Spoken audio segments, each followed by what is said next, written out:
पौराणिक कथाओं में आज हम सुनेंगे बुधवार व्रत कथा।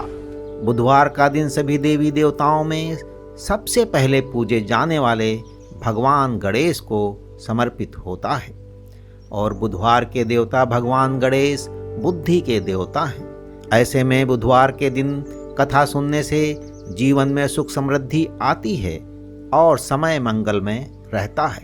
तो आइए सुनते हैं ये कथा, लेकिन सुनने से पहले चैनल को सब्सक्राइब करें और लाइक और शेयर भी करें।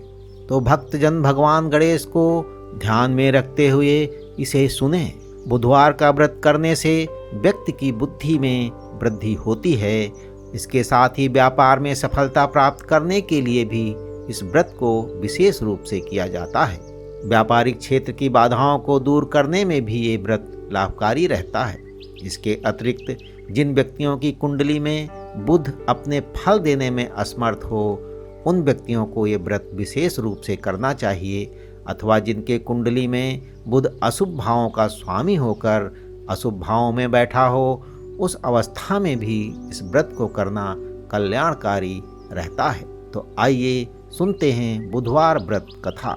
एक समय किसी नगर में एक बहुत ही धनवान साहूकार रहता था। साहूकार का विवाह नगर की सुंदर और गुणवती लड़की से हुआ था।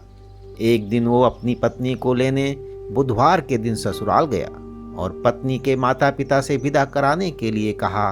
माता पिता बोले, बेटा आज बुधवार है, बुधवार को किसी भी शुभ कार्य के लिए यात्रा नहीं करते हैं।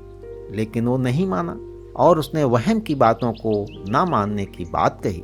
दोनों ने बैलगाड़ी से यात्रा प्रारंभ की। 2 कोस की यात्रा के बाद उसकी गाड़ी का एक पहिया टूट गया। वहां से दोनों ने पैदल ही यात्रा शुरू की।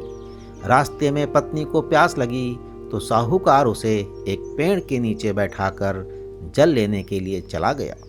थोड़ी देर बाद जब वो कहीं से जल लेकर वापस आया तो बुरी तरह हैरान हो उठा, क्योंकि उसकी पत्नी के पास उसकी ही शक्ल सूरत का एक दूसरा व्यक्ति बैठा था। पत्नी भी साहूकार को देखकर हैरान रह गई। वो दोनों में कोई अंतर नहीं कर पाई। साहूकार ने उस व्यक्ति से पूछा, तुम कौन हो और मेरी पत्नी के पास क्यों बैठे हो? साहूकार की बात सुनकर उस व्यक्ति ने कहा, अरे भाई, ये मेरी पत्नी है। मैं अपनी पत्नी को ससुराल से विदा कर लाया हूँ, लेकिन तुम कौन हो जो मुझसे ऐसा प्रश्न कर रहे हो? साहूकार ने लगभग चीखते हुए कहा, तुम जरूर कोई चोर या ठग हो। ये मेरी पत्नी है, मैं इसे एक पेड़ के नीचे बैठाकर जल लेने गया था। इस पर उस व्यक्ति ने कहा, अरे भाई, झूठ तो तुम बोल रहे हो। पत्नी को प्यास लगने पर जल लेने तो मैं गया था।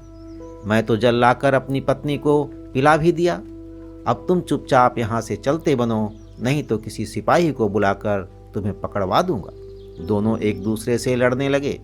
उन्हें लड़ते देख बहुत से लोग वहाँ एकत्र हो गए और नगर के कुछ सिपाही भी वहाँ आ गए। सिपाही उन दोनों को पकड़कर राजा के पास ले गए।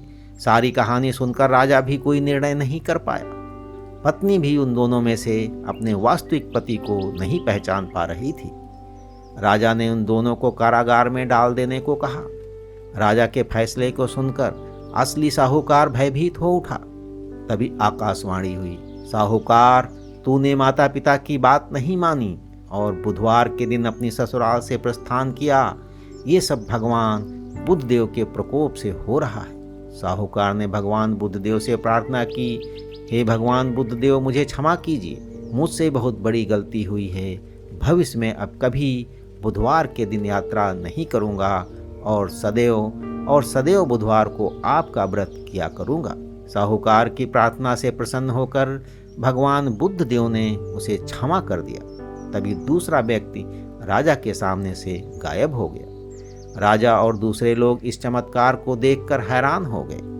भगवान बुद्धदेव की अनुकंपा से राजा ने साहूकार और उसकी पत्नी को ससम्मान विदा कर दिया। तो भक्तजन, इस बुधवार व्रत विधि को भी हम लोग सुन लेते हैं। बुधवार व्रत शुक्ल पक्ष के पहले बुधवार से शुरू करना अच्छा माना जाता है और इस दिन प्रातः सभी कार्यों से निवृत्त होकर भगवान बुद्ध की पूजा करनी चाहिए।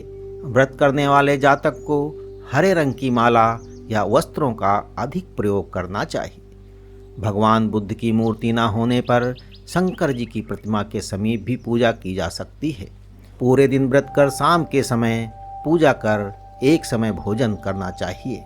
बुधवार व्रत में हरे रंग के वस्त्रों, फूलों और सब्जियों का दान देना चाहिए। इस दिन एक समय दही, मूंग दाल का हलवा या हरी वस्तु से बनी चीजों का सेवन करना चाहिए। पौराणिक कथाओं में आज बस इतना। अगली बार हम सुनेंगे एक और कथा। तब तक ईश्वर की सभी शक्तियाँ व दुआएं आपकी सुरक्षा कवच बनी रहें।